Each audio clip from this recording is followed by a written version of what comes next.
Hi దోస్తు, అందరికీ నమస్తే. చూస్తున్నారు కదా మీరు, ఈరోజు ఇది తెల్ల జీడ కోసం మరి ఈరోజు స్ప్రే చేయించడం అనేది జరుగుతుంది. డ్రమ్లో మరి 200 లీటర్ల డ్రమ్లో కలపడం జరిగింది. సో ఇది హోండా GX 80 స్ప్రేయర్. ఇది కొత్తగా తీసుకున్న ఇంతకుముందు వీడియోస్లో మీకు చూపించాను. సో ఫ్రెండ్స్, ఈ రకంగా మరి చెట్లు చూస్తున్నారు కదా, ఈ రకంగా మరి ఉన్నాయి. సో తోట ఇది చూడండి, మా గేటు. సో ఇప్పుడు స్ప్రేయింగ్ చేయిస్తున్నాను ఈరోజు, చూడండి. సో చాలామంది అనుకోవచ్చు, అంటే ఇంత ఖర్చు చేసిన తర్వాత కూడా మళ్ళీ మీరు ఇట్లా మాన్యువల్లీ ఎందుకు స్ప్రే చేస్తున్నారు మనుషులను పెట్టుకొని అని చెప్పేసి.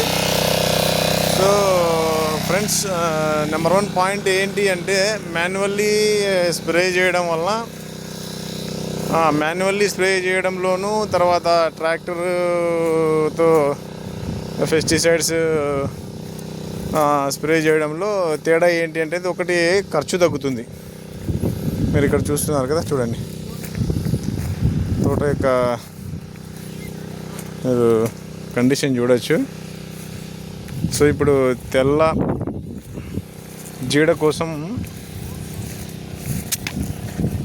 జీడ కోసం స్ప్రేయింగ్ చేయించడం అనేది జరుగుతుంది. చూడండి, మా ఫాదర్ చేస్తున్నాడు. ఈరోజు స్ప్రేయింగ్ చేస్తున్నాడు. మాన్యువల్లీ చెప్పడం మర్చిపోయాను. మాన్యువల్లీ చేయడంలో, ట్రాక్టర్తో స్ప్రే చేయడంలో ఏంటి తేడా అంటే, నెంబర్ 1 వచ్చేసి ఖర్చు తగ్గుతుంది. నెంబర్ 2 మీకు మాన్యువల్లీ చేసుకోవడం వల్ల మనకి తెలుస్తుంది అనమాట. అంటే చెట్టు దగ్గర స్ప్రే ఎటువైపు మనకి స్ప్రే చేసినప్పుడు కొమ్మలు తడుస్తున్నాయి లేదా అన్నది మనకి క్లియర్గా తెలుస్తుంది. ట్రాక్టర్తో అలా కాదు, మనం కొద్దిగా స్పీడ్ ఎక్కువ పెట్టుకొని ట్రాక్టర్ స్ప్రే ద్వారా స్పీడ్గా కొట్టేసినామంటే అది ఓన్లీ ఫాగ్ టైప్లో వచ్చి మనకి జడ్జిమెంట్ అనేది ఉండదన్నమాట. అంటే సరిగ్గా తడుస్తున్నాయి లేదా మొక్కలు, అందులో ఏందనేది తెగులు నివారణ అనేది అంత మంచిగా కాకపోవచ్చు. సో నేనైతే స్టార్టింగ్ నుంచి మాన్యువల్లీ కూడా ఇట్లానే స్ప్రే చేస్తాం మేము. ఇలాగా మాన్యువల్లీ కొద్దిగా టైం ఎక్కువ పట్టినా పర్లేదు, కానీ అంటే చాలా మొక్కలు ఉన్న వాళ్ళకైతే ఇది చాలా ఖర్చు ఎక్కువ వస్తుంది. సో మాకు 600 ఉన్నాయి కాబట్టి సో మాకు అంత అనిపించదు అనమాట.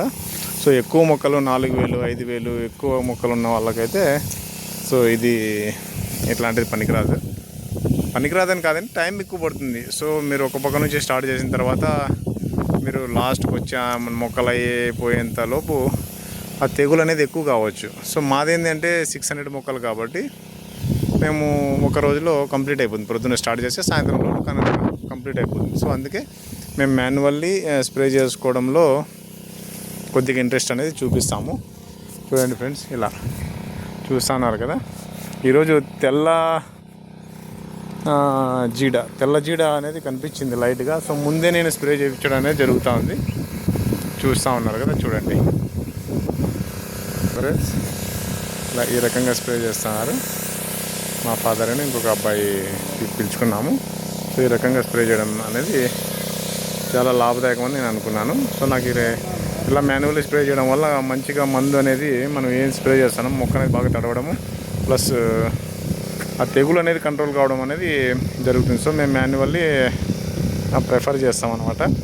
సో చూస్తున్నారు కదా ఫ్రెండ్స్, చూడండి. ఇప్పుడు ఈ తెల్ల జీడ కోసం ఈరోజు నేను ఏమి స్ప్రే చేస్తున్నాను అంటే,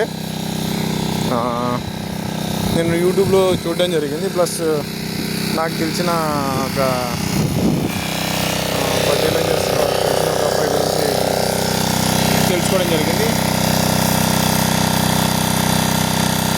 ఇది చేస్తాను. ఇదొకటి మీకు ఇంకొకటి చూపిస్తాను. చూడండి, ఇదొకటి మీకు ఇంకొకటి స్ప్రే చూపిస్తాను. ఇది కనిపిస్తుంది కదా, సోలోమోన్ అని చెప్పేసి ఇది అది 2 మిక్స్ చేసి మరి స్ప్రే చేస్తున్నాము. సో ఈరోజు అది తెల్ల జీడ కోసం. సో ఇది స్ప్రే చేసిన వెంటనే 4 రోజుల్లో మరి మీకు ఇంకొకటి స్ప్రే చేయాల్సి ఉంటుంది. సో నల్లి తెగులు అనేది ఒకటి 4 రోజుల్లో మళ్ళీ ఫామ్ అవ్వడం అనేది జరుగుతుంది. సో అది నల్లి తెగులు వచ్చినప్పుడు మొక్కలు ఎలా అవుతాయి అంటే ఈ ఆకుల్లోని ఇప్పుడు ఈ ఆకు ఎలా ఉంది, పచ్చగా ఉంది చూస్తున్నారు కదా.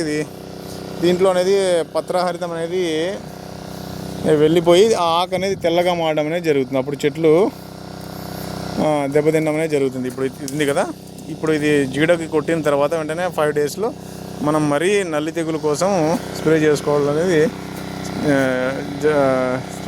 అనేది జరుగుతుంది. సో కంపల్సరీ అప్పుడు మీరు 100% మీరు నల్లి తెగులు కోసం ఒక్కసారి మళ్ళీ 5 డేస్లో స్ప్రే చేసుకోవాల్సి ఉంటుంది ఫ్రెండ్స్. చూడండి, ఇప్పుడు కూడా ఇంకా ఫ్లవరింగ్, కొద్దిగా ఫ్లవర్స్ విడిగిపోయినాయి, కొద్దిగా పింజలు అయిపోయినాయి. ఇది సీజనల్ క్రాప్ అనమాట. సో ఈ రకంగా అనేది తోట ఉంది. ఈరోజు స్ప్రే చేపిస్తాను ఫ్రెండ్స్. మరొక వీడియోతో మీ ముందుకు వస్తాను. నమస్తే, జై హింద్.